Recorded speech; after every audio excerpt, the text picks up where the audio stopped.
चांद सितारे कैद हैं सारे वक्त के बंदी खाने में।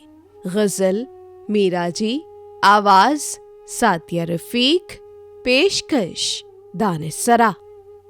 चांद सितारे कैद हैं सारे वक्त के बंदी खाने में, लेकिन मैं आज़ाद हूँ साकी छोटे से पैमाने में। उम्र है फ़ानी उम्र है बाकी, इसकी कुछ परवाह ही नहीं।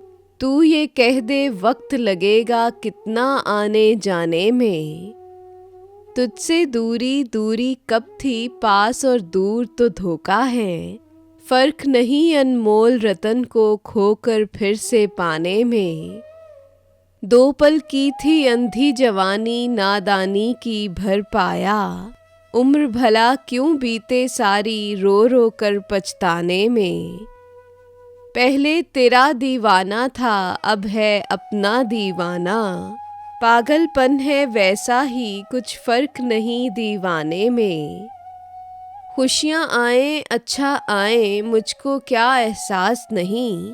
सुध बुध सारी भूल गया हूँ दुख के गीत सुनाने में।